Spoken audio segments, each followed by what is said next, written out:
फिलहाल आगे बढ़ेंगे। भिवंडी में मुनहदम हुई इमारत में हलाकतों की तादाद बढ़कर 37 हो गई है। वहीं कई अफराद जख्मी हैं। अब भी रेस्क्यू ऑपरेशन जारी है।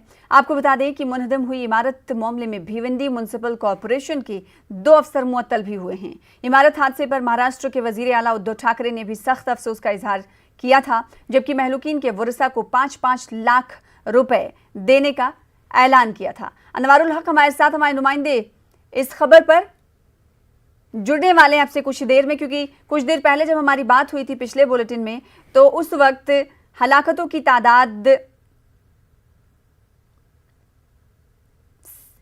35 से 37 के बीच थी। इस वक्त ये आंकड़ा कहां तक पहुंचा, जानने की कोशिश करेंगे। अनवार, बताइएगा इस हवाले से क्या कुछ तफसीलात है, क्या ये आंकड़ा बढ़ रहा है लाशों को निकालने का?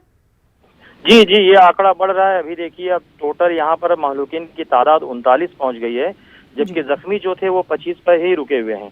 अभी जो भी नीचे अंदर मलबे के अंदर से निकल रहे हैं वो हलाकशुदा ही अफराद की लाशें निकल रही हैं, लाशें ही आ रही हैं। जिंदा लोगों का कम उम्मीद है, लेकिन फिर भी अभी बताया जा रहा है कि 10 से 12 लोग और भी अंदर हो सकते हैं और ये ऑपरेशन अभी शाम तक के जारी रहेगा। अब ये आंकड़ा 39 हो गया, कहाँ तक पहुंच सकता है ये अभी कुछ कहा नहीं जा सकता। शाम तक पूरी रिपोर्ट आ जाएगी। जी अनवार, ये बताइएगा कि मुंबई में जिस तरह से भारी बारिश हो रही है, तो ऐसे में अगर बात थाने की करे, भिवंडी की करे, वहां पर क्या कुछ हाल है? क्योंकि जब बारिश होती है तो रेस्क्यू ऑपरेशन में भी रखना पड़ता है। जी, रेस्क्यू ऑपरेशन में बहुत तकलीफ आ रही है, दिक्कत आ रही है, क्योंकि पानी अंदर मलबे में जा रहा है। तो जो मलबा सूखा था, मट्टियाँ वो गीली हो गई हैं, लेकिन फिर भी हमारी एनडीआरएफ की टीम है, कारपोरेशन की टीम है, फायर ब्रिगेड का अमला और टीडीआरएफ की टीम है। ये सारी टीमें जो हैं बेचारे बारिश में भी लगे हुए हैं, मुसलसल वो मेहनत कर रहे हैं और अंदर से जहां तक भी उनकी मशीन पहुंच रही है। इसमें कटर इस्तेमाल किया गया, जो स्लेब को काटने वाली मशीन आई है, सलाखों को काटने वाली मशीन का इस्तेमाल करके वो अंदर तक पहुंच रहे हैं। बारिश उनके काम की रुकावट नहीं बन रही है। जी अनवारुल हक, ये बताइए कि जिस तरह से हर बार इमारत के हवाले से हमें खबरें मिलती हैं मुंबई और मुंबई से सटे इलाकों से, इस पूरे मामले में, इस हादसे में 2 लोगों को, 2 अफसरों को मुअत्तल भी किया गया है। क्या कई और अफसर नामजद हैं या फिर राडार पर हैं जिन पर गाज गिरने वाली है?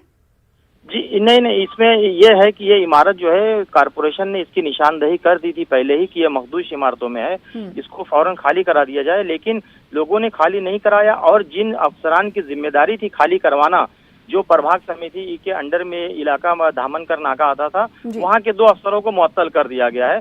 उसके बाद भी असेंबली में, महाराष्ट्र के असेंबली में भी इस पर आवाज उठी है और लीडरान का भी इस पर बयान आ रहा है। और आज यहाँ पे असलम शेख जो वजीर निगरान है मुंबई के, वो भी आने वाले हैं और ये मुतालबा किया जा रहा है कि जो लोग बेघर हुए हैं, मकामी एमएलए रईस शेख ने भी यही मुतालबा किया कि कम से कम उनके रहने का इंतजाम किया जाए और ऐसे हादसात को रोकने के लिए एक मुकम्मल लाहे अमल तैयार किया जाए। हालांकि पिछली सरकार जो बेघर हुए हैं उन लोगों के लिए क्या जुज़वी तौर पर कोई इंतजाम किया गया है इंतजामिया की तरफ से? नहीं, ऐसा कोई इंतजाम नहीं किया गया। जो लोग भी निकले हैं वो अपने रिश्तेदारों के यहाँ, आधे से ज्यादा लोग, कुछ जख्मी हैं, कुछ तदफीन वगैरह है और इलाके के लोग ही कर रहे हैं। सरकार की तरफ से इनके रहने का कोई इंतजाम अभी तक कुछ नहीं किया गया। जी, तो महलूकीन की तादाद में इजाफा हुआ है। पहले ये तादाद 37 थी, अब 39 तक पहुंच चुकी है। बेहद शुक्रिया अनवारुल हक हमारे साथ जुड़ने के लिए। आगे भी आपसे अपडेट लेते रहेंगे। फिलहाल इसी के साथ रुकेंगे छोटे से ब्रेक के लिए, कुछ और खबरों के साथ जल्द लौटेंगे।